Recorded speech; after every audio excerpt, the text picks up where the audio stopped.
163వ పాట పాడుకుందాము.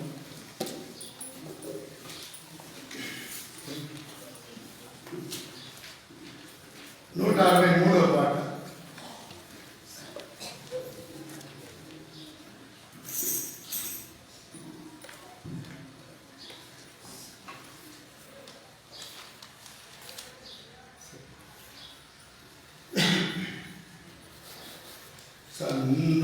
సన్నుతించెదను ఎల్లప్పుడూ, సన్నుతించెదను ఎల్లప్పుడూ, నిత్యము ఆయన కీర్తినొకనుండు, నిత్యము ఆయన కీర్తినొకనుండు, సన్నుతించెదను ఎల్లప్పుడూ,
రెండు పనుల్లో పాల్గొనగా దేవుడు వాక్యంలోని ఒక భాగాన్ని చదువుదాము. వాక్యం అనుసరించి వాక్యం ద్వారా మనం పరీక్షించుకొని మరి ప్రభు యొక్క బలిలో మనము పాల్గొన్నట్టుగా ప్రభు మనకు తన వాక్యము అనుగ్రహించుగాక. ఇక్కడ మనకు ఇచ్చినటువంటి సంఘ వాగ్దానం, మరి కర్మేల్ ప్రార్థన జరిగించినటువంటి సంఘ వాగ్దానము మనం ధ్యానిస్తాం. గత వారం 30వ తారీఖు రాత్రి కొన్ని సంగతులు చెప్పాం. ఈ దినమున మరి దేవునికి భయపడేటువంటి వారు ఎవరున్నారు బైబిల్లో? ఉండడం ద్వారా, దేవునికి భయపడడం ద్వారా ఇలాంటి ఆశీర్వాదం పొందారు. దేవునికి భయపడడం ద్వారా పొందేటువంటి ఆశీర్వాదం, దేవునికి భయపడకపోతే దేవుని ఆశీర్వాదం ఉండవు. అది ఎవరైనా సరే కావచ్చు, మరి ఎంత గొప్ప వాళ్ళని కావచ్చు, లేకపోతే పాస్టర్లు కావచ్చు, బిషప్లు కావచ్చు, సేవకులు కావచ్చు, విశ్వాసం. దేవునికి భయపడేటువంటి అలవాటు మనం కలిగి ఉండాలి. మందిరానికి కాదు, ఎక్కడున్నప్పటికీ మనం ఉదయం మొదలుపెట్టి రాత్రి వల్ల మంచం ఎక్కే వారికి కూడా మనం దేవుడు చూస్తున్నటువంటి విషయాన్ని మనం మర్చిపోకూడదు. ఎప్పుడే కానీ దేవుని యొక్క దృష్టి మన మీద ఉన్నదనేటువంటి విషయాన్ని కూడా గుర్తించాలి. రోమపత్రిక 2వ అధ్యాయం 6వ వచనం రాయబడింది. చూడండి, రోమపత్రిక 2వ అధ్యాయము 6వ వచనం ఏమి రాయబడింది? ప్రతి వానికి వాని పనిని బట్టి ప్రతిఫలం ఇచ్చును. ఆయన ప్రతి వానికి వాని క్రియల చొప్పున ప్రతిఫలం ఇచ్చును. సత్క్రియను ఓపికతో చేయాలట. సత్క్రియలను దేవుని భయంతో చేసేటువంటి వారిగా ఉండాలి. అప్పుడు అక్షయతను, ఘనతను, మహిమను మనకిచ్చేవాడు ఉంటాడు. కనుక నిత్య జీవం కూడా, అక్షయతను, ఘనతను, నిత్య జీవాన్ని మనకు అనుగ్రహించాలంటే మనం సత్క్రియలను భయభక్తులు కలిగినటువంటి వారిని చేయాలి. కనుక సత్క్రియలను బట్టి మనకు అందుకని 22వ అధ్యాయము 12వ వచనంలో ప్రకటన గ్రంథం రాయబడింది, ప్రతి వారికి ఇచ్చినకు నా యొక్క జీతం ఉన్నది, వారి పనిని బట్టి జీతం ఇస్తానంటున్నాడు. పిల్లరా, ఈ మధ్యాహ్న కాల్సినలో ప్రభువులో పాల్పొందే నేను దేవునికి భయపడేటువంటి వారి మీద దేవునికి కనికరం ఉన్నది. కనుక దేవునికి భయపడేటువంటి వారిగా అలవర్చుకోవాలి. మనుషులకు భయపడాల్సిందే, అధికారులకు భయపడాల్సిందే. అయితే మొట్టమొదటిగా దేవునికి భయపడాలి. దేవునికి భయపడినట్లయితే నీ అధికారి ముష్కరుడైనా, నీ అధికారి కఠినుడైనా, నీ అధికారి ఫరో లాంటి వాడైనా, అధికారుల యొక్క హృదయాలు దేవుని దృష్టిలో నీటి కాలువల వలె ఉన్నాయని చెప్పబడుతుంది దేవుని వాక్యంలో. కనుక దేవుడు మరి వాక్యము సత్యము. మీ అధికారి ముష్కరుడు కావచ్చు, మరి మూర్ఖుడు కావచ్చు, లేకపోతే కోపిష్టి కావచ్చు, లేదా దేవుడు ఎరగిన వాడు కావచ్చు. అలాంటి వారి హృదయాలు కూడా దేవుడు సాధుపరిచేటువంటి వాడు. ఎప్పుడంటే మరి చూసినప్పుడు, ఉదాహరణకి మరి నెహమ్యా మొదటి అధ్యాయం చూసినట్టయితే, నెహమ్యా గిన్నె అందించేవాడు సామాన్యమైనటువంటి ఒక ఉద్యోగి. మరి దేవునికి భయపడేటువంటి వాడు కనుకనే ప్రతి ఉదయం కనిపెడుతున్నాడు. గిన్నె అందించినప్పుడంతా రాజు ఆయన భార్య ఒక దినమున ముఖం కారున్నప్పుడు చూసి అడిగాడు, నీవు నేటి దినమున నీ ముఖం నిన్న ఉన్నట్లు లేదే. అంటే అలాంటి వారు దేవుడు ఎరగినటువంటి వారు సైతం మన ముఖ కవళికలను గుర్తించేవారిగా ఉంటారు. క్రీడలు గమనించండి. దేవునికి భయపడేటువంటి వారి మరి నడక, వారి ముఖ కవళికలు, వారి ప్రతిష్ట అంతా కూడా వేరుగా ఉంటాయి, గుర్తుపట్టవచ్చు. కనుక ఈ మధ్యాహ్న కాల సమయంలో బలలో పాల్పొందే దేవుని మనకి ఇచ్చినటువంటి సంఘ వాగ్దానం, కర్మేల్ ప్రాథమిక సంఘ వాగ్దానం చూడండి. 20 ప్రసంగి గ్రంథం 8వ అధ్యాయం, ప్రసంగి గ్రంథము 8వ అధ్యాయం 12వ వచనం కలిసి చూద్దాం. పాపాత్ములు 100 మార్లు దుష్కార్యం చేసి దీర్ఘాయుష్మంతులు అయినను దేవుని యందు భయభక్తులు కలిగి ఆయన సన్నిధికి భయపడి వారు క్షేమముగా ఉందురు. ప్రార్థన చేస్తాం. ప్రేమగల దేవుని తండ్రి, పరిశుద్ధ దేవ స్తోత్రములు, అద్భుతంలో ఆశ్చర్యకరం జరిగించేవాడు, ఉన్నవాడు ఉన్నవాడు పలికిన మా ప్రభువు తండ్రి, మా రక్షకుడు యేసుక్రీస్తు నామములో మమ్మల్ని ప్రేమించి మా కొరకు కనిపించినటువంటి దేవుడు, ప్రభు పాపములను జన్మించిన వారు, ప్రభు రోత జీవితాన్ని కలిగి, మురికి జీవితాన్ని కలిగి, మురికి వస్త్రాల చేత, రోత వస్త్రాల చేత చెడిపోయినటువంటి వారు, వేషధారులను, పైకి ఎంతో భక్తిగా ఉండి వేషధారణతో జీవించేటువంటి ఆ పాపంలోనే కొనసాగుతున్నటువంటి నన్ను కూడా జ్ఞాపకం చేసుకున్నది స్తోత్ర. ప్రభావ మరి నన్ను దర్శించి నా ఎదురుకు వచ్చి ప్రభావ నా పాపను చూపించి నన్ను క్షమించినటువంటి దేవుడు నాయన, నాకు ఇచ్చినటువంటి మరి నూతన వస్త్రములను బట్టి మీకు స్తోత్రాలు చెల్లిస్తున్నాను.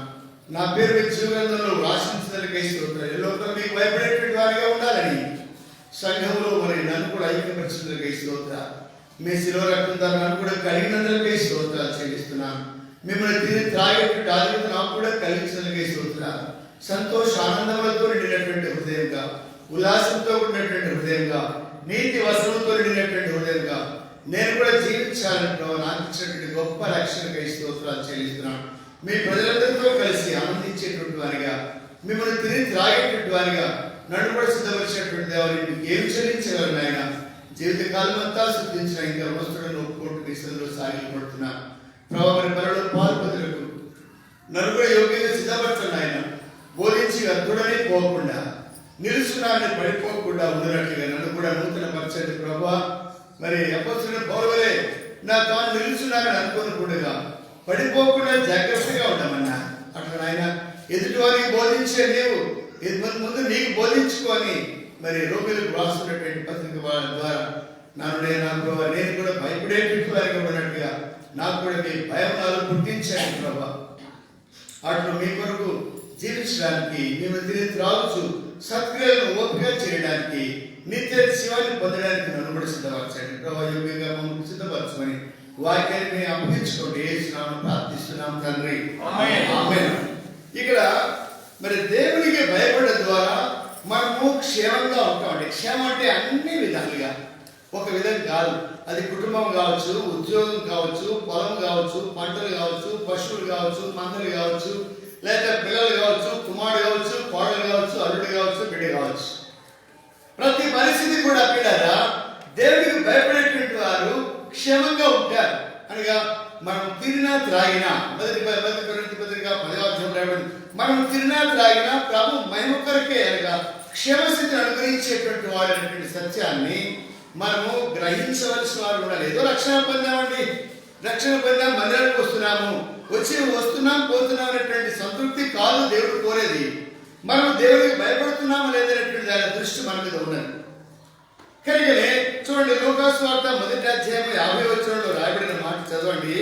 లూకాసు వార్త 1వ అధ్యాయం 50వ వచనంలో రాయబడిన మాట ఏంటంటే, ఆయనకు భయపడే వారి మీద ఆయన కనికరము తరతరముండును. ఇప్పుడు కాదు, ఈ లోకం విడిచిన తర్వాత కూడా ఆయన కనికరము మన మీద ఉంటుంది. అనగా యుగాయుగములు ఆయన కనికరంతో నిండినటువంటి వారమై ఆయన ఎదుట దివారాత్రులు మనము మరి ఆరాధిస్తుండేటువంటి వారంగా ఉంటామనేటువంటి సత్యాన్ని మరి యేసు ప్రభువారు పుట్టకమునిపై ఆయన మనకు తెలియపరిచిన వాడు ఉన్నాడు. కనుక దేవునితో భయభక్తులు కలిగిన వారమై వ్యక్తిగతమైనటువంటి సందర్భం. అందుకే చూడండి, ప్రసంగి గ్రంథం 7వ అధ్యాయం 7వ వచనం చదవండి. ప్రసంగి గ్రంథం 7వ అధ్యాయము 5వ అధ్యాయం 7వ వచనం. నీ మట్టుకు నీవు చదవండి. 5వ అధ్యాయం 7వ వచనం. అధికమైన స్వప్నములు కనుక మాటలు, బోధలు, ఇవన్నీ చదువులు, ఉద్యోగాలు, డబ్బులు, ఐశ్వర్యము, ఆస్తి ఇవంతా కూడా కాదు. ఇవన్నీ కాదు దేవుని దగ్గర తీసుకెళ్ళలేదు. ఇవన్నీ మనం దేవుని దగ్గర తీసుకెళ్ళలేము. మనకు మంచి చదువు ఉండొచ్చు, మంచి ఉద్యోగం ఉండొచ్చు, మంచి ఆస్తి ఉండొచ్చు, మంచి ఐశ్వర్యం ఉండొచ్చు, ఈ లోకంలో మంచి పలుకుబడి ఉండొచ్చు, మనకి ఈ లోకంలో మన స్థాయి ఏదైనా ఉండొచ్చు. వీడాగా ఇవన్నీ కూడా నిష్ప్రయోజనమైనటువంటి సొలొమోను రాస్తున్నాడు.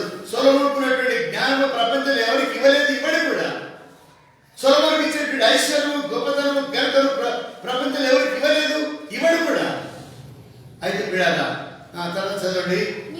నీ మట్టుకు నీవు కనుక అది ఇతరులకు చూపించేది కాదు, మన మట్టుకు మనం. నా మట్టుకు నేను ప్రభువా, నా మాటలు, నా బోధలు, నేను ఇంత బోధించాను అంత బోధించాను నేను అనుకునేంత మాత్రం నాకు సరిపోదు. దేవుడికి భయభక్తులు కలిగి ఉన్నారా నన్ను అడుగుతాడు దేవుడు. ఎవరికి వారమే, మనమే. నీ మట్టుకు నీవు దేవుడికి భయభక్తులు కలిగి ఉండమని ఖచ్చితంగా మనకు నొక్కి చెప్పేటువంటి వాడు ఉన్నాడు. నువ్వు భయభక్తులు కలిగి ఉంటే నీ మీద నాకు కనికరం ఉంటుంది, నువ్వు భయభక్తులు కలిగి ఉంటే నీకు క్షేమం ఉంటుంది, నీకు మేలు ఉంటుంది, నీ మీద కనికరం చూపిస్తాను, నీవే కాదు, నిన్ను బట్టి నీ ఇంటి వారిని కూడా దీవించేవాడు. అంటే ఇంటి వారంటే వాళ్ళందరూ మందిరానికి రాకుండా అటువంటి వాళ్ళు కాదు. నిన్ను బట్టి నీ కుటుంబాన్ని కూడా దీవించడానికి ఇష్టపడుతున్నాడు. నీవు ఎప్పుడైతే కానీ దేవుని భయపడతావో ఆటోమేటిక్గా నీ ఇంటి వాళ్ళు కూడా భయపడతారు. అది దాన్ని బట్టి మనం గ్రహించాలి. కనుక మనము మరి నీ మట్టుకు నీవు దేవుని భయభక్తులు కలిగి ఉండాలి. అప్పుడే మనము మరి కనికరం పొందుతాం. దేవుని కనికరం లేకపోతే మనం జీవించలేము. దేవుని కనికరం లేకపోతే మనం ఇక్కడ కూర్చోలేము, ఇంత క్షేమంగా ఉండలేము. విడారా, ఈ మధ్యాహ్న కాల సమయంలో ప్రేమగినటువంటి దేవుడు తన భయభక్తులు నిలపాలని ఇప్పుడైనా తీర్మానం చేసుకుని వెళదాం. మనకున్నటువంటి ప్రసంగి 5-7 ప్రకారం మళ్ళా చదువుకోండి. మనకి ఏమైనా ఉండొచ్చు ఈ లోకంలో స్థితిగతులు. మరి ఎంతో చదువుకు వెళ్ళొచ్చు, ఉద్యోగం చేయొచ్చు, లేకపోతే ఆశ్రయించుకుని వెళ్తే ఉండొచ్చు. కానీ ఇవన్నీ కూడా వ్యర్థమైనటువంటివే. ఇవన్నీ దేవుని భయభక్తులు ఉన్నాయని దానికి గుర్తు కాదు. దేవుడు ఆశ్రయించకపోతే ఇంత చదువు చదువుతానా, దేవుడు ఆశ్రయించకపోతే ఇంత ఆశ వస్తుందా నాకు, ఇవన్నీ కానే కాదు. నిజంగా మనం దేవుని భయభక్తులు కలిగినట్లయితే మన స్థితి కొద్దిగా ఉన్నప్పటికీ యోగుల దగ్గర అధ్యాయం ఆలోచన నిర్వచనంలో మొదటి మన దేవుని కనికరము కనిపెట్టేటైతే మన స్థితి మొదటిగా కొద్దిగా ఉన్నప్పటికీ తుదకు మహావిధి కలిగించి వాడు ఉంటాడు. ఎప్పుడంటే దేవుని భయభక్తులు నిలిపినప్పుడు. చూడండి, మరి దేవుని భయభక్తులు కలిగినటువంటి వారిని కొంతమంది త్వరగా చూద్దాం. ఆదికాండం 42వ అధ్యాయానికి రండి. ఆదికాండం 42వ అధ్యాయము 18వ వచనంలో 18వ వచనం యోసేపు అని చూచి 3వ దినమున యోసేపు వారిని చూచి నేను దేవునికి భయపడవాడను అన్నాడు. యోసేపు చెప్తున్నాడు, నేను దేవునికి భయపడిన వాడిని కలిపినే మీరు నన్ను హింసించారు, మీరు నన్ను అవమానపరిచారు, మీరు నన్ను తృణీకరించారు, మీరు నా మీద కోపగించుకున్నారు, నేనంటే అసూయపడ్డారు, నన్ను కొట్టినారు, చంపడానికి ప్రయత్నం చేశారు, గొంతులో పడేశారు, అంత అసూయతో ద్వేషంతో నన్ను అమ్మివేశారు. మీరు కనబడకుండా అంతవరకు నన్ను మీరు ద్వేషించారు. మీకు దేవుని భయం లేదు కనుక నన్ను ఇట్లా చేశారు. నేను ఏం చేశాను? మిమ్మల్ని ఏమైనా తృణీకరించారా? మిమ్మల్ని ఏమైనా దూషించారా? ఏం చేయకపోయినా నా మీద మీరు పట్టినటువంటి పగ, నా మీద చూపినటువంటి ద్వేషము, నా మీద చూపినటువంటి అసూయ, నన్ను కొట్టారు, రక్తం కారణంగా కొట్టారు, గుంటలో పడేశారు, కాలుతో దన్యారేమో, చేతితో దన్యారేమో, బట్టలు చించి వేసినారేమో, చించేసి ఒక మరి పశువును వధించి దాంట్లో రక్తమును ముంచి తీసుకుని పోయి వాళ్ళ నాన్నకు చూపించినారు, మా నాన్న చూపించారు, మా నాన్నను దుఃఖం కలిగించినారు. మీలాంటి వారిని క్షమించడానికి ఈ లోపల ఎవడు ఉన్నాడు? నేను దేవుని భయపడేటువంటి వాడు కనుక నేను మిమ్మల్ని అందరినీ క్షమించాను. చూడండి ఎంత చక్కని సాక్ష్యం. చూడండి, ఎన్నేళ్ల తర్వాత, కొన్ని సంవత్సరాల తర్వాత పెద్దోడైపోయినాడు. 13 ఏళ్ళప్పుడు తరిమేసినారు. పోతి పనిలో కొన్ని ఏళ్ళు ఉన్నాడు, జైల్లో కొంతకాలం ఉన్నాడు, మరి ఫరో ఇంట్లో కొంతకాలం ఉన్నాడు. ఆ తర్వాత కరువు వచ్చిన తర్వాత ఎదురు కనబడితే పలికినటువంటి మాట ఇది. విడారా, మరి చూడండి ఎంత దేవుడికి భయపడేటువంటి వాడికి ఆ మాట చెప్పగలరు. ఆయన సాక్షి చెప్పుకున్నాడు, నేను దేవుడికి భయపడేవాడు కనుక ఇది మీరు బ్రతుకుతున్నాను. లేకపోతే నాకున్నటువంటి స్థానము, నేనున్నటువంటి నా స్థితి ఫరో కూడా మిమ్మల్ని కాపాడలేదు. నేను ఆజ్ఞయిస్తే, నా ఆజ్ఞ లేకపోతే ఒక్కడు కూడా కాలు కానీ చేయగా ఎత్తడానికి వీలేదు ఈ ఐక్య దేశం అంతట్లో. అయితే నేను దేవుడికి భయపడేవాడు కనుకనే మిమ్మల్ని క్షమ చేస్తున్నాను. ఏమండి, అలాంటి పరిస్థితి అలాంటి వాడు మనకి ఎదురైతే ఏదైనా చిన్న మాట అంటే మనం దాన్ని మనసులో పెట్టుకుంటాం, దాన్ని పగ తీర్చుకుంటాం. ఆ మాటకి ఇంకో మాట అనేది మనం ఊరుకోలేము.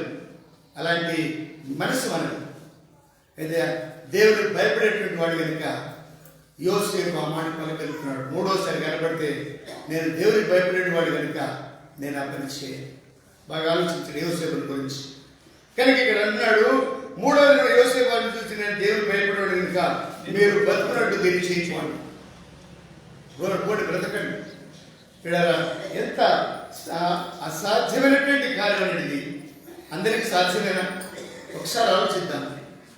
అందరికి సాధ్యమైన ఇలాంటి పరిస్థితి ఎదురైతే ఒక సహోదరిగా, ఒక సహోదరుడిగా, ఒక భర్తగా, ఒక భార్యగా, ఒక కుమారుడిగా, ఒక తండ్రిగా, ఒక తల్లిగా సాధ్యమేనా? ఇది అసాధ్యమైనటువంటి కార్యం ఇది. కానీ దేవునికి భయపడితే సమస్తం సాధ్యపరుస్తాడు. దేవునికి భయపడి చూడు. నీ కుమారుడు కానీ, నీ కూతురు కానీ, అల్లుడు కానీ, నీ భర్త కానీ, నీ భార్య కానీ అన్నింటినీ క్షమించేస్తా. ఇక్కడ అది మొట్టమొదటిగా. ఇక చాలాసేపు చెప్తే సమయం సరిపోదు కానీ రెండవదిగా మొదటి రాజుల గ్రంథము 18వ అధ్యాయం. మొదటి రాజుల గ్రంథము 18వ అధ్యాయం. మొదటి రాజుల గ్రంథం 18వ అధ్యాయంలో 4వ వచనం చూడండి. 3-4 వచనాలు. అహాబు తన గృహ నిర్వాహకుడకు ఓబద్యాను పిలిపించెను. ఈ ఓబద్య యెహోవాను భయభక్తులు గలవాడై యెజబెలు యెహోవా భక్తులు నిర్మూలన చేయుచుండగా వారిని గుహలో 50 మందిగా 100 దాచి అన్నపానం ఇచ్చి పోషించెను. ఈయన ఎవరంటే ఓబద్య అనేటువంటి ఒక ప్రవక్త. ఆ దినాల్లో యెజబెలు కానీ, అహాబు కానీ మరి యెహోవా ప్రవక్తలు కనబడితే చంపేసేయండి. ఎవడే కానీ, ఎక్కడే కానీ క్రైస్తవుడు వాడు ఉండకూడదు. నిన్న వాట్సాప్ చూశాను. క్రైస్తవులందరినీ చంపేస్తే ఇండియాలో సమాధానం వస్తుందంట. పాడైపోతుంది. ఒక్క 24 hours కూడా ఉండదు, దేశం పాడైపోతుంది. వాళ్ళు ఏమనుకుంటున్నారు? బునిగోళ్ళకి ఎదురు తన్నుతున్నారు. ఇక్కడ కూడా అదే జరుగుతుంది. యెజబెలు, అహాబు ఎంత పరమ దుర్మార్గులంటే యెహోవా ప్రవక్తలను చంపడానికి వెనుకంజ వేయనటువంటి పరమ దుర్మార్గులు వీళ్ళు. ఇలాంటి పరిస్థితుల్లో కూడా ఓబద్య అనేటువంటి ఒక మరి దైవజనుడు ఏం చేస్తున్నాడంటే, అక్కడ చూడండి, 100 మంది దేవుని సేవకులను ఎక్కడ దాచాడో తెలియదు. వాళ్ళకి ఎక్కడ దాచాడో తెలియదు. ఏం పెట్టి పోషిస్తున్నాడో తెలియదు. వాళ్ళకి ఎంతకాలం పోషించాడు? వర్షము లేకుండా 3.5 సంవత్సరాలు ఉంది. 3.5 సంవత్సరాలు పోషించాడేమో. ఎట్లా పోషించాడో అర్థం కాదు. ఆయన అన్నాడు, మరి ఎలాంటి భయభక్తి తిరిగినటువంటి వాడు అన్నాడు, ఏలియా కనబడి ఇదిగో నేను కనబడ్డానని నీ రాజుకు చెప్పుకో అంటే, వామ్మో ఏమన్నాడు చూడండి. 8వ వచనం, 12వ వచనం చదవండి. 12. అయితే నేను నీ యొద్ద నుండి పోయే పక్షంలో యెహోవా ఆత్మ నాకు తెలియని స్థలంలోకి నేను కొనిపోను. నేను పోయి అహాబు వర్తమానం తెలియజెప్పిన తర్వాత కనబడిన వాడులా చంపివేయను. అలాగే నేను నాకు ఆజ్ఞ ఇవ్వద్దు. నేను నీ దాసుడని నేను యెహోవాకు భయపడేటువంటి వాడు కనుకని ఎంత ధైర్యం కావాలండి. ఇలాంటి దుర్మార్గులైనటువంటి యెజబెలు, దుర్మార్గులైనటువంటి అహాబు కాలంలో ఒక గ్రామంలో దాచబడలేము, ఒక దేశంలో దాచబడలేము. 100 మందిని దాచిపెట్టి ఎంత ధైర్యంగా జీవించగలుగుతున్నాడు. కారణం నిద్రపోతే వెనకాల కూర్చున్నాడు, ముందు కూర్చున్నాడు కూడా బైబిల్ శాత పట్టుకోండి, నిద్ర రాదు. కనుక ఎంత ధైర్యం కావాలండి. సామాన్యమైనటువంటి ఒక వ్యక్తి ఎంతో మందిని చంపించింది, దేవుని ప్రవక్తలను చంపించింది. చూడండి 19వ అధ్యాయం 1వ వచనం చదవండి. 19వ అధ్యాయం 1వ వచనం. ఏలియా చేసినంతయు అతడు ఖడ్గము చేత ప్రవక్తలందరినీ చంపించిన సంతతియు అహాబు యెజబెలుకు తెలియజెప్పగా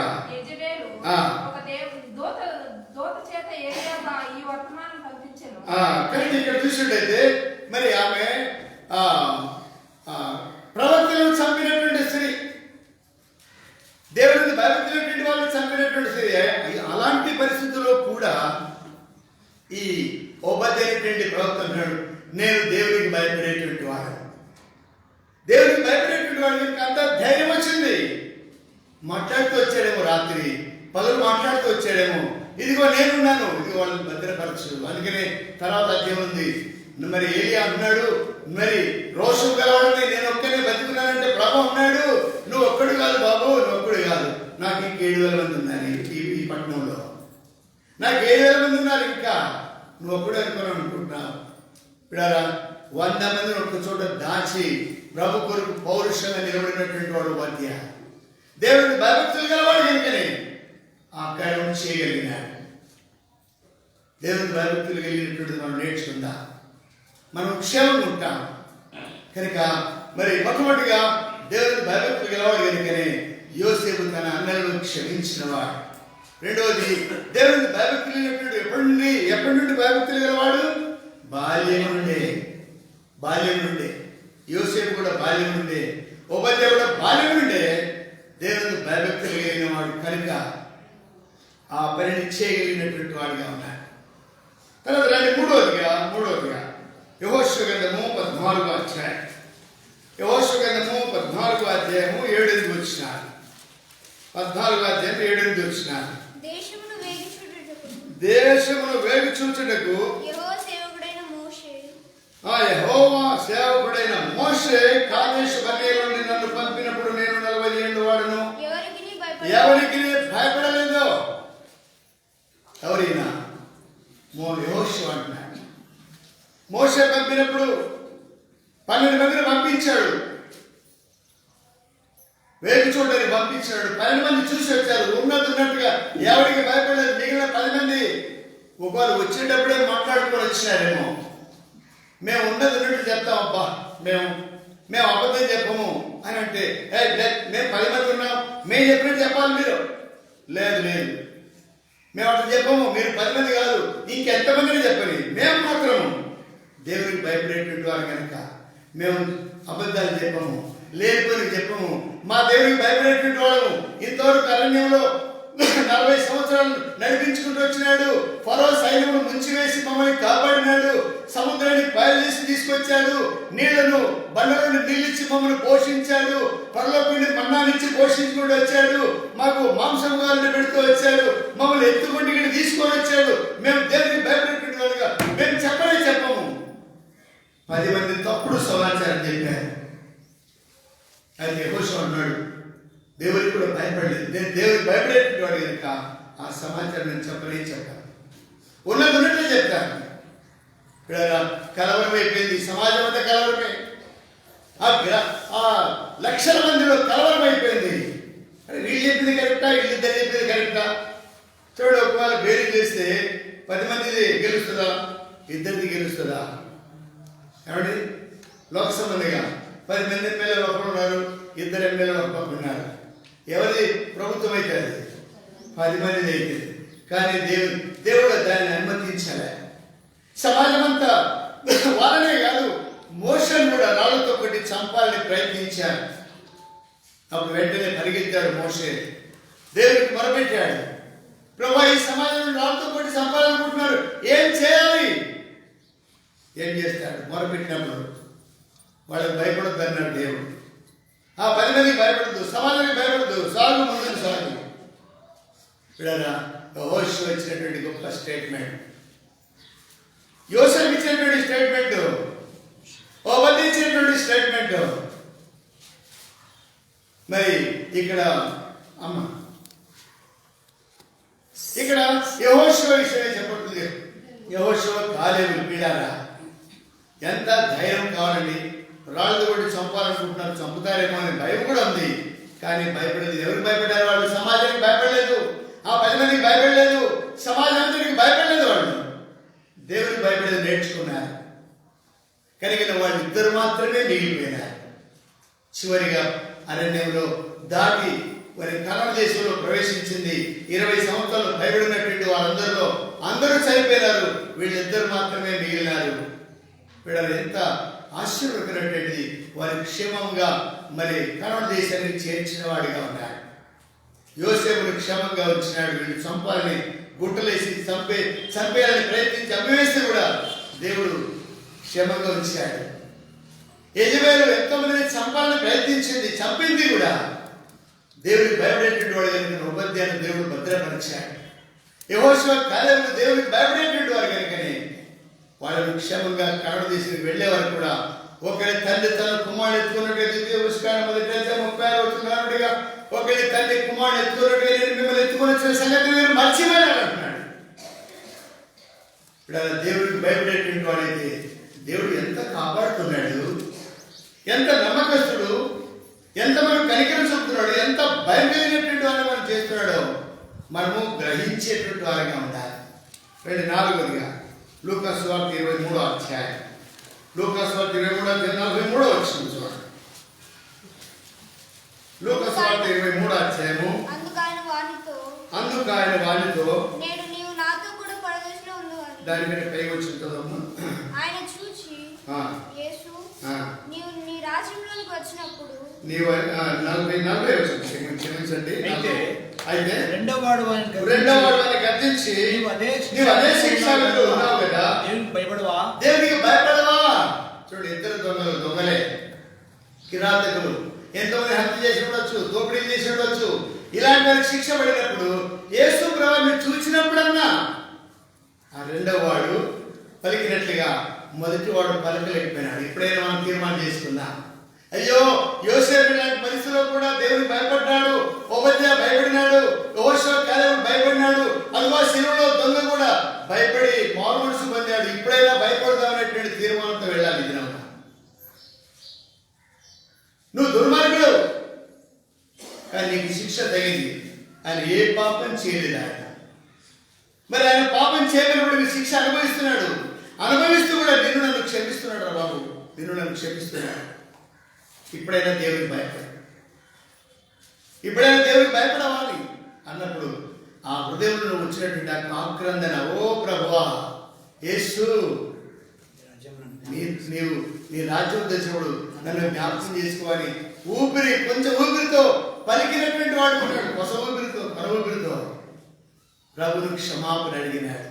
ఇప్పుడైనా క్షమాపణ అడిగి వెళ్దా. యేసు, నీవు నీ రాజ్యంతో వస్తామన్నా, నన్ను కూడా జ్ఞాపకం చేసుకో. నీ రాజ్యం నేను కూడా ఉండాలి, తీర్పుడు నేను తప్పించబడాలి, నిత్య జీవానికి వెళ్ళాలి, నిత్య జీవానికి ఫలం పొందాలి. నన్ను జ్ఞాపకం చేసుకో, నీకు భయపడతానే 7 దినం నుండి అని తీర్మానం చేసుకొని వెళ్దా. ఊరికి వచ్చిపోవడం కాదు బిడ్డారా, మారు మనసు పొందినంత మాత్రం కాదు, బాప్తిస్మం తీసుకున్నంత మాత్రం పరలోకానికి వెళ్ళము, బరిలో పాల్గొన్నంత మాత్రం వెళ్ళలేము. మరి వేరే సమర్పించుకొని వెళితే మాత్రం మరి వెళ్ళలేము. కానీ దేవునికి భయపడేటువంటి వారు క్షమాపణ హృదయంతో, ఆయన కనికరం పొందుతూ, ఆయన ప్రేమించేటువంటి హృదయం కలిగి, క్షమించే హృదయం కలిగి, ప్రభుకు భయపడేటువంటి జీవితం కలిగినటువంటి వారు అయినప్పుడే మనం దేవుడి రాజ్యంలో ఉంటామనేటువంటి సత్యాన్ని ఈ మధ్యాహ్న కాలంలో మనం జ్ఞాపకం చేస్తున్నాడు. రండి మరొక వ్యక్తిని చూద్దాం. మరి నిర్గమకాండము మరి మొదటి అధ్యాయం, నిర్గమకాండము మొదటి అధ్యాయం 18వ వచనం చూడండి. 18వ వచనం. అందుకు ఆ మంత్రసానులు 17 కదా ముందు 17 కూడా. అయితే ఆ మంత్రసానులు దేవునికి భయపడి, ఎవరికి భయపడ్డారంట? దేవునికి. ఐగుప్తు రాజుకు భయపడలేదు, ఐగుప్తులు ఎవరికి భయపడలేదు. ఒకవేళ ఈ దినాల్లో మరి డిస్ట్రిక్ట్ ఆఫీసర్లు మీటింగ్ పెట్టి, ఇదిగో మీరందరూ కూడా కాన్ఫిడెన్స్ చేసినప్పుడు ఒక పిల్లలు ఏర్పడితే మొత్తం కట్ చేసి పడండి, సంపేసేయండి అని చెప్పి ఒకటి చెప్తే, మరి ఒకవేళ ఈ దినాల్లో ఉన్నటువంటి మంత్రసానులు ఏం చేస్తారు? ఆ పని చేస్తారా? అమ్మో డాక్టర్లు చెప్పారు, పై ఆఫీసర్లు చెప్పారు, మినిస్టర్లు చెప్పాడు, వాళ్ళు చెప్పాడు, వీళ్ళు చెప్పాడని భయపడేటువంటి వారు లేకుండా లేదు. అంటే అధికారులకు భయపడేటువంటి వారు కూడా వచ్చారు. అయితే బిడ్డారా, ఈ హెబ్రీ మంత్రసానులు ఎలాంటి వారు అంటే వాళ్ళు ఎలాంటి వారు అక్కడ రాయబడింది, వాడి గురించి చెప్పబడింది. చదవండి, 17 వచ్చి మళ్ళీ చదవండి. అయితే ఆ మంత్రసానులు దేవునికి భయపడి ఐగుప్తు రాజు తమకు ఆజ్ఞాపించినది చేయక, కనుక దేవునికి భయపడుతున్నారు కాబట్టి ఐగుప్తు రాజు కాదు, వాళ్ళ నా వచ్చినప్పటికీ మేము దేవునికి భయపడేటువంటి వారు కనుక మేము ఆ పని చేయజాలము. ఇది వాళ్ళ తీర్మానం. ఏమండి, మరి మంత్రసానులు కేవలం ఎలాంటి వారు? ఒకవేళ రాజు తెలిస్తే వీళ్ళు ఇట్లాంటి వాడు కాదు, మరి అక్కడికి పోతున్నారు కానీ వాళ్ళు అయినప్పటికీ వాళ్ళు చంపకుండా వాళ్ళు బతకనిస్తున్నారని తెలిస్తే వీళ్ళని బతకనిస్తాడు రాజు? బతకనీయడు. రాజు దృష్టికి మంత్రసానులు ఎంత? ఓ గడ్డిపోతుతో సమానం. బతకనిస్తాడా? చంపేస్తాడు. కానీ ఎవరికి భయపడుతున్నారు? దేవుడికి భయపడుతున్నారు. దేవుడికి భయపడితే దేవుడు కనికరం చూపించేవాడు. వాళ్ళు ఎలాంటి వాళ్ళని చెప్పబడుతుంది ఇక్కడ చూడండి. 18వ వచనం. ఐగుప్తు రాజు ఆ మంత్రసానులు పిలిపించాడు. ఏం బాబు, ఏమ్మా మీరు చేసే పని ఏంటి, నేను చెప్పింది ఏంటి అని వాళ్ళేంటి ఎలాంటి సమాధానం ఇస్తున్నారు చూడండి. ఇక్కడ మీరు ఎందుకు మగపిల్లలను బతకనిచ్చారు, ఈ పని ఎలా ఎందుకు చేశారు అడిగినాడు పిలిచి. అందుకు ఏమ్మా చూస్తే దినదిన పిల్లలు ఎక్కువైపోతున్నారు, జనసంఖ్య ఎక్కువైపోతుంది, ఏం చేస్తున్నారు మీరు? మీకు ఎందుకు మీ జీతాలు ఇచ్చేది దండగా, మీకు జీతాలు ఇచ్చేది దండగా. మీరు నేను చెప్పేది మీరు చేసేది ఏంటి అని అన్నప్పుడు వాళ్ళు ఏమంటున్నారు? చెప్పబడింది మంత్రస్థానాలు ఏమంటున్నారు? హెబ్రీ స్త్రీలు ఐగుప్తు స్త్రీల వంటి వారు వాళ్ళకి ఇలాంటి వాళ్ళు కాదు, వారు చురుకైన వారు. మనం ఎలాంటి వాళ్ళము? వాళ్ళకి ఇలాంటి వాళ్ళం కాదు. మనము పౌరుషమైనటువంటి దేవుని పిల్లలు. మనము భూమిని ఆకాశంలో కలిగించినటువంటి సృష్టి కట్టినటువంటి దేవుని పిల్లలు. మనము సామాన్యమైనటువంటి స్థాయి కాదు మనది, సామాన్యమైనటువంటి వ్యక్తులు కాదు. మనం రాజులము, రాణులు. కనుక దేవునికి భయపడేటువంటి వారు కనుక అక్కడ సాక్ష్యం ఏంటంటే మరి హెబ్రీ స్త్రీలు మనలాంటి వాళ్ళు కాదు, వాళ్ళు ఎలాంటి వాళ్ళు? చురుకైన వారు. ఏంటి చురుకుదనం ఉంది మన దగ్గర? ఏమంటే చురుకుదనం ఉందా? వస్తారు, నిద్రపోతారు. కొంతమంది చూస్తారు, ఎక్కడ ఫ్యాన్ ఉంది, ఇక్కడైతే బాగుంటుంది, ఎక్కడ గోడ కానుకోవాలా, ఇక్కడైతే బాగుంటుంది అని సెలెక్ట్ చేసుకొని వస్తాం. ఒక్కోసారి ఇక్కడ కూర్చుంటే గోడ కానుకోవచ్చు, అక్కడ కూర్చుంటే ఈ ఫ్యాన్ తగ్గుతుంది. ఎట్లా కాదు, మందిరానికి వస్తే ఎట్లా ఉండాలి? చురుగ్గా ఉండాలి. ఏం పాట పాడుతున్నారు, ఏం వాక్యం చెప్తున్నారు, ఎట్లా ఉండాలని చెప్తున్నారు? చురుకుదనం అవసరము. చురుగ్గా ఉండాలి. హెబ్రీ స్త్రీలు ఎలాంటి వారు? చురుకైన వారు. మనం కూడా అలాంటి చురుకుదనం ఉండాలి. ప్రతి విషయంలో చురుకుదనం ఉండాలి. మందిరానికి వెళ్ళాలంటే చురుకుదనం ఉండాలి. అయ్యో పాటలు అయిపోతాయేమో, అదిగో ఆరాధన అయిపోతుందేమో, ఆరాధన అయిపోయిన తర్వాత వచ్చి గబగబా ఆరాధన చేస్తారు. ఏం తెలుసు మీకు? ప్రార్థన వాక్యం అయిపోయిన తర్వాత వచ్చి ప్రార్థన చేస్తారు. ఏం తెలుసు? ఎవరు ప్రార్థన చేయగలరు? చురుకుదనం లేదు. చీమగుట్టినట్టు కూడా లేదు. ఎవరు అడుగుతారులే మనల్ని, మేమేం అడగం. ఇక్కడ ఎవరు పెద్దలు కానీ చిన్నలు ఎవరు అడగరు. ఎవరు అడుగుతారు? రోమా 2:6 చదివాము, మరి ప్రకటన 22:12 చదివాము. ప్రతి వానికి వాని పని బట్టి జీతం. ఇక్కడ ఎవరు అడగరు. ఇక్కడ ఎవరు మిమ్మల్ని ఏమంటారు, నన్ను ఏమంటారు? దేవుడు అడుగుతాడు. అప్పుడు చెప్పగలమా? ఏమని చెప్పగలమా? అప్పుడు హెబ్రీ స్త్రీలు చురుకైన వారు. ఆ తర్వాత మంత్రస్థాన్ని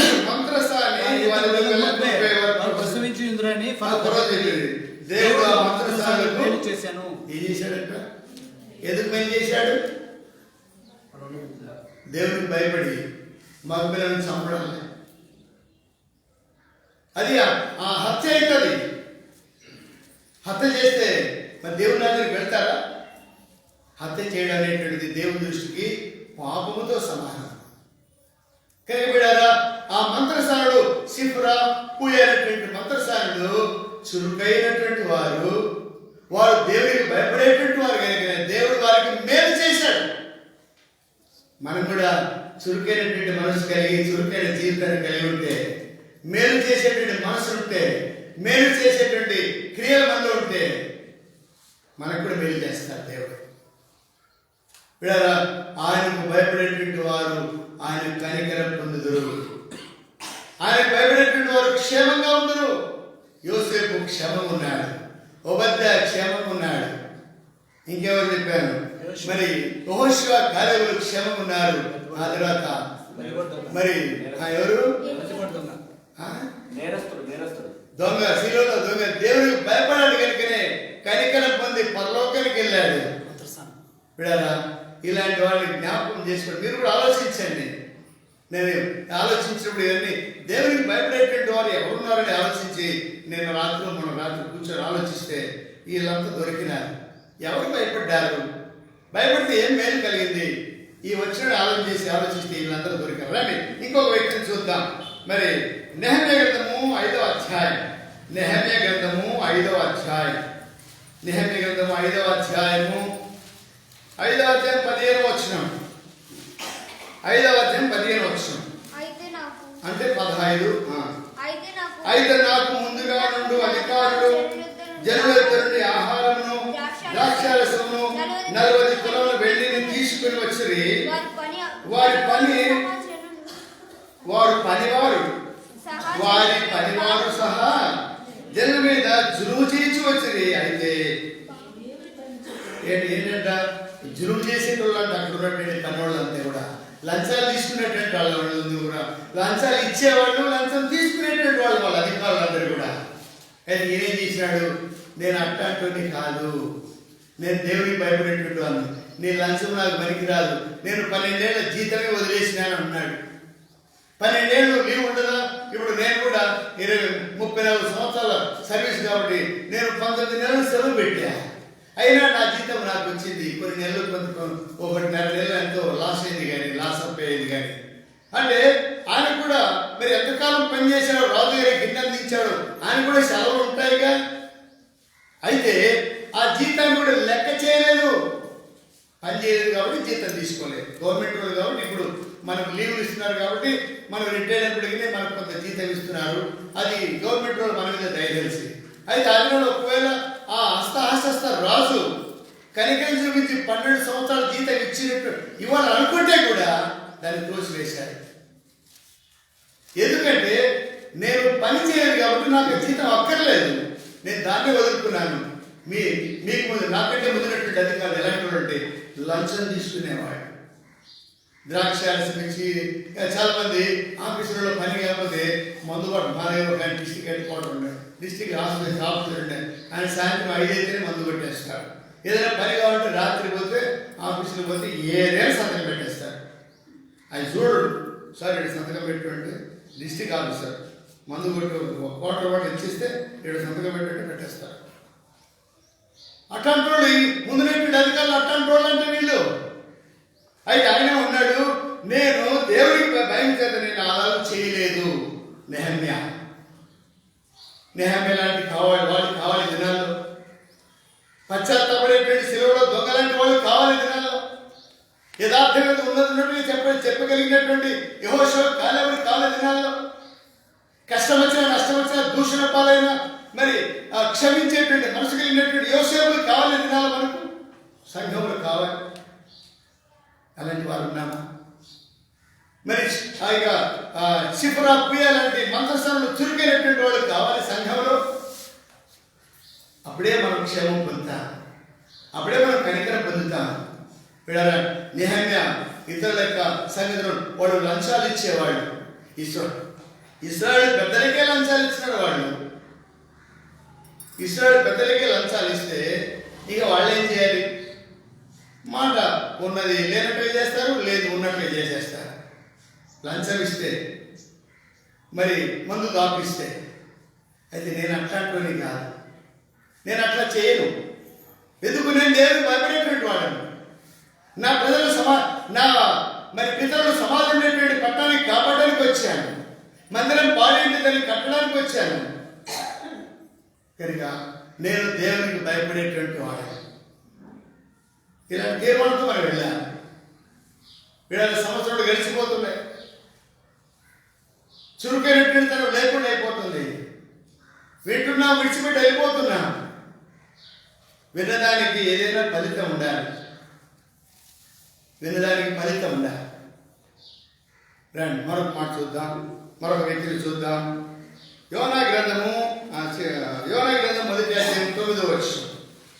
యోనా గ్రంథము 1వ అధ్యాయం 9వ వచనంలో చదవండి. 1వ అధ్యాయం 9వ వచనం.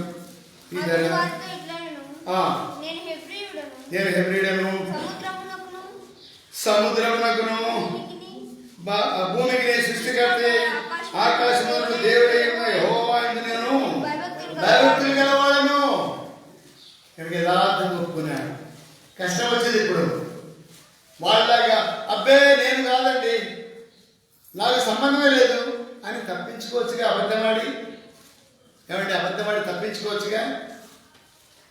ఇప్పుడు లేకపోతే దాన్ని వేసేస్తారు. ఇప్పుడు చీటి ఆయన మీదకి వచ్చింది, చీటి వేస్తే మన మీదకి వస్తే తప్పించుకుంటామా? ఇక అట్టి పరిస్థితులు తప్పించుకోను. ఇప్పుడు యథార్థంగా చెప్తున్నాడు, నేను దేవుడికి భయపడేటువంటి వాడు. ఇదిగో ఆకాశానికి, భూమికి, ఈ సముద్రానికి, ఈ తుఫానుకు, వీటన్నిటికీ అధికారి అయినటువంటి సృష్టికర్తైనటువంటి ఆ దేవునికి భయపడేటువంటి వాడు నేనే. నన్ను బట్టి ఇది కలిగింది. మనం ఒప్పుకుంటున్నామా? ఏదైనా పొరపాటు జరిగితే యథార్థంగా ఒప్పుకుంటున్నామా? నన్ను బట్టి జరిగిందండి, ఈ కష్టం, ఈ బాధ నన్ను బట్టి కలిగింది, నన్ను క్షమించండి అనేటువంటి మనసు మనం కలిగి ఉన్నామా? వీడరా ఎప్పుడు తప్పించుకునేటువంటి మనిషే మనది. ఎక్కువ స్కూళ్ళల్లో, ఆఫీసులలో, ఇంట్లో కూడా, ఇళ్ళలో కూడా భర్త దగ్గర, భార్య దగ్గర, పిల్లల దగ్గర, తల్లిదండ్రుల దగ్గర మరి తప్పించుకునేటువంటి స్వభావం ఉంటుంది. కానీ యథార్థంగా ఒప్పుకునేటువంటి స్వభావం దాదాపుగా 190% ఉండదు. వీడరా ఇది వాస్తవమైనటువంటి సంగతి. ఎన్నిసార్లు మనం ఇలా బొక్కలేదు. పేదరే బొక్కాడండి. పేదరే యేసుప్రభు అని నేను కాదని, నన్ను నాకు అసలు తెలియదండి అని బొక్కినాడు. నువ్వు నేను గొప్పరా? వీడారా ఈ మధ్యాహ్న కాలంలో ప్రేమ కలిగినటువంటి దేవుడు మరి యోనా చెప్తున్నాడు, రాత్రికి చెప్తున్నాడు, కష్ట పరిస్థితుల్లో కూడా, అపాయ పరిస్థితుల్లో కూడా నా ప్రాణం పోయినా సరే నేను మాత్రం దేవుని భయపడతాను. వాళ్ళు నన్ను చంపేసినా సరే, అయ్యా నేనేనయ్యా, నన్ను బట్టి కలిగింది, మీరు ఏం చేస్తారో చేయండి. ఇప్పుడు నన్ను నేను మీ దగ్గర ఉన్నప్పుడు నన్ను నీలో పడేసేయండి, మీరు క్షేమం ఉంటారు. అమ్మ మిమ్మల్ని కింద లోపలే అన్నా, మీరు చనిపోతే మాకు పాపం వస్తుందేమో. ఏం రాదు. ఎందుకు? దోషి నేను కదా, నేను దోషం చేశాను కాబట్టి నా దోషాన్ని బట్టి నేను శిక్ష అనుభవిస్తాను, నన్ను తీసి లోపలేసే. చెప్పగలమా? ఇలాంటి స్థితి వస్తే చెప్పగలమా? వీళ్ళ ఒక సవాలుతో ఉన్నటువంటి పరిస్థితి. దేవుడికి భయపడేటువంటి వారి మీద దేవుడికి కనికరం ఉన్నది. దేవుడే తలుపు పుట్టించాడు. బాబు నిన్ను బట్టి ఇది కలిగింది కాబట్టి నువ్వు వాళ్ళ దగ్గర నుంచి వెళ్ళిపో. నేను చెప్పిన మాట వెళ్ళలేదు, పొమ్మని చోడికి పోలేదు, చేయమన్నది చేయలేదు. ఇవన్నీ గుర్తు చేసింటాడు. అమ్మో దేవుడి దగ్గర నుంచి నేను పారిపోతున్నందుకే కదా నాకు ఈ కష్టం. నేను చచ్చిపోయిన పర్లేదు, వీళ్ళందరూ సావుడు, నా ఒక్కరి బట్టి వీళ్ళందరూ సావుడు, నేనే చచ్చిపోను అని తాను తీర్మానం చేసుకున్నాడు. దేవుడు భయపడేటువంటి వాడు కనుక మన బట్టి తీర్మానం ఎందుకు దాన్ని పడేస్తే చూడండి, 4వ అధ్యాయం చూడండి, 4వ అధ్యాయం, అది యోనా గ్రంథము 4వ అధ్యాయం 3వ వచనం. ఎందుకు ఆ మాట చెప్పగలిగినాడు? చదవండి. నేను ఇక బ్రతుకుడుకండి 2వ వచనం చదవండి. 2లో ఉంది, యెహోవా నేను నా దేశంలో ఇట్లు జరుగునని నేను అనుకుంటుంది కదా. నాకు తెలుసు, నాకు ఇది జరుగుతుందని. నేను పొరపాటు చేసాడు కాబట్టి నేను తప్పించుకుని పోతే ఇది చేస్తాడు నా దేవుడు అని నాకు తెలుసు. మరి తెలిసి ఎందుకు చేశావు? ఏదో తప్పించుకుందా, దేవుడు ఎట్టా కనికరం చూపిస్తాడు అని పొరపాటు చేద్దామా? దేవుడు క్షమించేవాడు కదా, సరే ఎక్కువ పాపం చేద్దాంలే, ఈ ఒక్క అబద్ధం మాట్లాడదాంలే అని అనుకుందామా? ఈయన అట్టే అనుకొని పారిపోతున్నాడు. ఏం చేశాడు? ఇంకేమన్నాడు? నీవు కటాక్ష అందువలనే నీవు కటాక్షము, జాలి, శాంతము, చూడండి దేవుడు ఎలాంటి వాడో తెలుసు, అన్ని తెలుసు. దేవుడు కనికర గలవాడు, దయ చూపించేవాడు, కృప చూపించేవాడు, దీర్ఘశాంతుడు, అన్ని తెలిసి తెలిసి తెలిసి తెలిసి పాట కూడా ఉంది.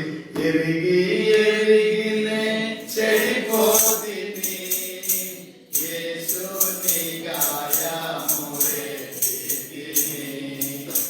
ఎరిగి ఎరిగినే చెడిపోతిని యేసుని గాయమురే తిని. మోసపోతిని సృష్టి తొలగిరి దాసుడా నిన్ను చూడనిమ్ము.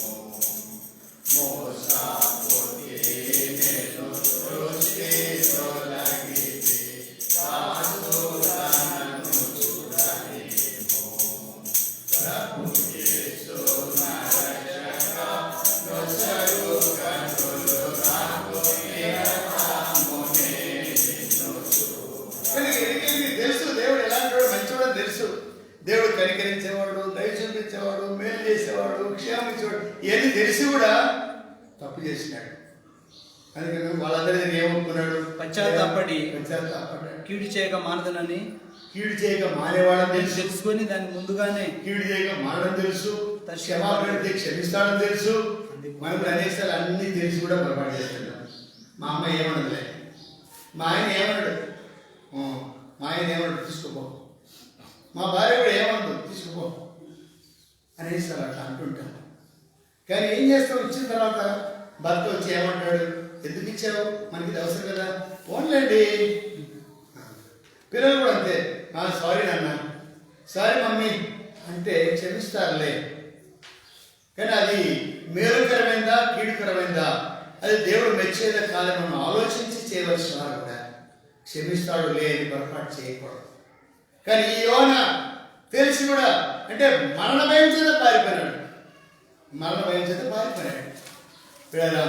తర్వాత చివరి ఒక మనిషిని చూద్దాం, ముగిస్తాం. రండి అపోస్తలుల కార్యం 10వ అధ్యాయం.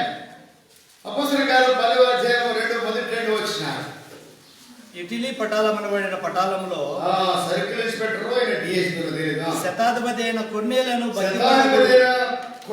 భక్తి గలవాడు కైసరులో ఉండెను. అతడు తన ఇంటి వారందరితో కూడా దేవుని యందు భయభక్తులు గలవాడై ఉండి ఎంత ఎవరితోనంట ఇంటి వారందరితో ఇంట్లో అందరూ భయపడతారు దేవుడు అంటే. ఇట్లాంటి వాళ్ళు ఉన్నాము మనము. ఏమంటే ఇంట్లో అందరూ కూడా భయం కలిగిస్తారు. అందుకనే ఎప్పుడు చెప్తుంటాడు మరి ఈయన భాస్కరయ్య, నేను నా ఇంటి వారు ఈ నినాదము ఆయనకొక్కడికే కాదు, మరి యెహోషువకొక్కడికే కాదు, దేవుడి భయపెట్టినటువంటి వారు అందరికీ కూడా ఈ నినాదం ఉండాలి. ప్రార్థన చేద్దాం ఈ మాటను పట్టుకొని. తర్వాత అపోస్తలుల కార్యం మరి 16:31 వచ్చింది. ఏముంది ఈ కూడా చెప్పండి, ఈ కూడా చెప్పాలి. అపోస్తలుల కార్యం 16:31 వచ్చినాం. Very good. జైలు గారు అడిగినట్టుగా ప్రభువా నేను విశ్వాసం ఉంచినాను, నన్ను బట్టి నా ఇంట్లో అందరూ కూడా రక్షించు ప్రభువా, నా ఇంట్లో అందరూ కూడా నేను సేవిస్తాను ప్రభువా. ఈ కొర్నేలు అలాంటి భక్తి గలవాడు, అలాంటి భయం కలిగినటువంటి వాడు. దేవుడు అంటే ఎంత భయమో, డ్యూటీలో భయమే, ఇంట్లో భయమే, పిల్లల దగ్గర భయమే, అందరూ కలిసి కుటుంబ ప్రార్థన కూడా చేసుకునేవాడు. ఆయన ప్రార్థన దేవుడి దగ్గరికి పోయిందంట. దేని కొరకు పోయింది? జ్ఞాపకార్థముగా పోయింది. దేవుడికి జ్ఞాపకం చేసుకున్నాడు. అయినప్పటికీ రక్షణ లేదు కాబట్టి పేతురును పంపించాడు. భయభక్తులు గలవాడే. మనకు కూడా చాలాసార్లు భయం ఉంటుంది, కానీ భక్తి సరిగా ఉండదు. దేవుడైతే భయమే కానీ భక్తి లేదు. ప్రపంచంలో ఉన్నటువంటి 250 దేశాల్లో మరి మన భారతదేశంలో ఉన్నటువంటి అంత భక్తి ప్రపంచంలో ఏ దేశంలో లేదండి. కానీ భయం లేదు. ఏ భక్తి ఉన్నదో ఆ భక్తి లేనటువంటి భయము లేని పరిస్థితి ఉన్నది. అందుకని అభివృద్ధి చెందుతున్న దేశాలని ఎప్పుడో నేను 1947వ సంవత్సరం జెండా వందనం ఇచ్చినప్పటి నుంచి ప్రసంగంలో వింటూనే ఉన్నాను. 1947 6వ తరగతిలో ఫస్ట్ ఫార్మ్. అప్పటి నుంచి కూడా జెండా ఎత్తగానే మన దేశం భారతదేశం అనంతమైనటువంటి దేశం, ప్రజాస్వామ్య దేశం, మరి అభివృద్ధి చెందినటువంటి దేశంలో ఒక దేశం. ఇంకా 1947 నుంచి ఇప్పుడు ఎన్నేంటండి అంటే 43 సంవత్సరాలు, 45 సంవత్సరాలు అమ్మా, 53 సంవత్సరాలు. ఇంకా ఇప్పుడు కూడా జెండా వందనప్పుడు అదే మాట చెప్తారు. చూడండి, ఇప్పుడు కూడా అదే మాట చెప్తారు. మన దేశం అభివృద్ధి చెందుతుంది. ఇంకా ఎందుకు అభివృద్ధి చెందుతుంది? భయం లేదు. చెందకపోవడం కారణం భయం లేదు. ఈ కొర్నేలి ఒక మంచి ఆఫీసర్, పోలీస్ ఆఫీసర్ సామాన్యంగా దేవుడు అంటే భయం ఉంటుందా? దాదాపుగా మనం లెక్క పెడితే చాలా తక్కువ.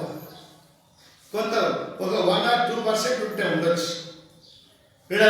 ఇక్కడ పటాల అధికారి కొర్నేలి దేవుడంటే భయం కలిగినటువంటి వాడు.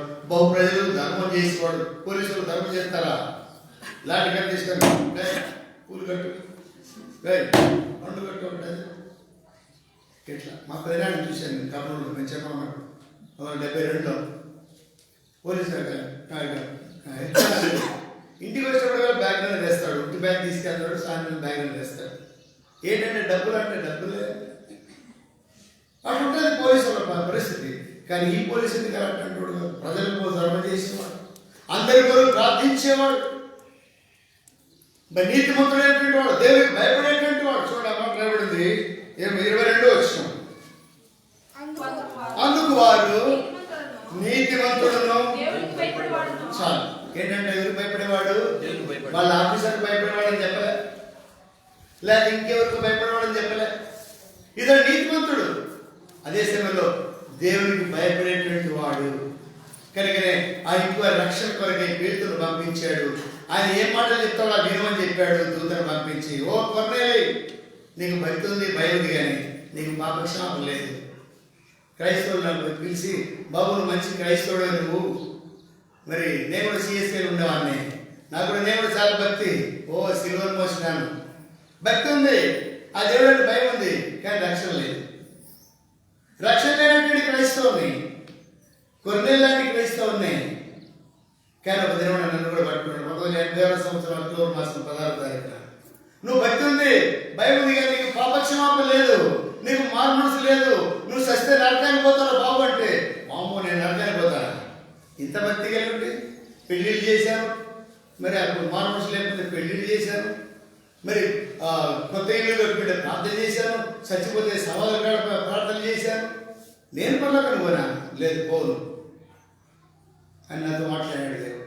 వాక్యం మాట్లాడాడు, ప్రభువాన్ని క్షమించేయాలి, నిజమే భయం ఉంది, కానీ ఏదో భక్తి కలిగినాను, కానీ ఇది నిజమైన భక్తిగా నేను పాపిని, నా పాపం క్షమించి నీకోసం జీవిస్తా. 80వ సంవత్సరం అక్టోబర్ 16వ తారీఖున తీర్మానం తీసుకున్నాను. దేవుడికి భయపడేటువంటి వాళ్ళు దానికి కనికరం ఉంది. ఆ దేవుడిని దేవుడి కొరకు భయపడి నేర్చుకున్నాను. నాకు అలవాట్లు ఒకే దేవుడు మానుకున్నాను. లోపల అందరికీ కూడా అలవాట్లు నాకు ఉండేవి, అందరికి ఉండేటువంటి అలవాట్లన్నీ కూడా నాకు ఉండేవి. ఒకే రోజు మానుకున్నాను, 16వ తారీఖు అక్టోబర్ మరి 80వ సంవత్సరం ఒకే రోజు అన్నీ మానుకున్నాయి. మళ్ళీ ఎప్పుడు దాని వైపు చూడలేదు. వీళ్ళు దేవుడికి భయపడితే దేవుడికి కనికరం. అలాంటి నన్ను మార్చినటువంటి దేవుడు మనందరూ కూడా మార్చాడు. కానీ తీర్మానంలో వెళ్దాం. 8 మందిని చూపించాను, ఇంకా ఉన్నారు సార్, ఎందుకంటే సమయం అయిపోయింది, ఇంకా 1 గంట అవుతుంది ప్రసంగమే. ఇక ఆ తర్వాత మళ్ళీ ఇంటికి పోయేటప్పుడే తిండి కూడా పోతారు. నేను 10 గంటలకు రమ్మంటాడు, 1 గంట దగ్గర పెడతాడు, మాకు భోజనం కూడా పెట్టాడు. ఇప్పుడు మరి దేవుడికి భయపడేటువంటి వారు ఆయన తన కనికరం ఉన్నది, ఆయన క్షేమస్థితిని కలిగించేవాడు. మాకు పోలించండి 8 మందిని చూపించాను. ఇప్పుడు మరి 800 ఇంకెంతమంది నాకు మీరు చూడండి. ఇంటి దగ్గరికి వెళ్ళిన తర్వాత దేవునికి భయపడిన వారు. అబ్రాహాము గురించి కూడా 22వ అధ్యాయం చూడడం మాట చూద్దాం, ముగిద్దాం, అది చదివి ముగిద్దాం. 22వ అధ్యాయము దేవుడు సాక్షి ఇచ్చాడు. ఇక్కడ 22వ అధ్యాయము 12వ వచనం మధ్యలో ఉంటుంది. నీ కుమారుని వెనుక తీయక వెనుక తీయలేదు, భయపడవాడని ఇందువలన నాకు కనబడుచున్నది. నీవు దేవునికి భయపడేవాడు నాకు తెలుసు. దేవుడు అంటాడు, నువ్వు దేవునికి భయపడేటువంటి వాడని నాకు ఇప్పుడు తెలిసింది. ఈ మాట వద్దు, మనం వెళ్దాం. ప్రభా మన గురించి చెప్పాలి. సహోదరి, నువ్వు దేవుడికి భయపడుతున్నావు, మేము ఇప్పుడు తీర్మానం తీసుకున్నావు. తమ్ముడు, అక్క, అన్న, నువ్వు కూడా దేవుడికి భయపడుతున్నావు నాకు తెలిసింది. ఇప్పుడు నువ్వు ఆ తీర్మానంతో వెళ్ళు, ఆ తీర్మానంతో మనం వెళ్దాం. దేవుడు అప్పుడు మన మీద కనికరం చూపించి ఆయన క్షేమం ఇచ్చి మేలు చేసి మన కుటుంబాలను ఆ విధంగా దీవించి నడిపించుగాక. తీర్మానం చేసుకుని నమ్మకరించండి, ప్రార్థన చేస్తాను.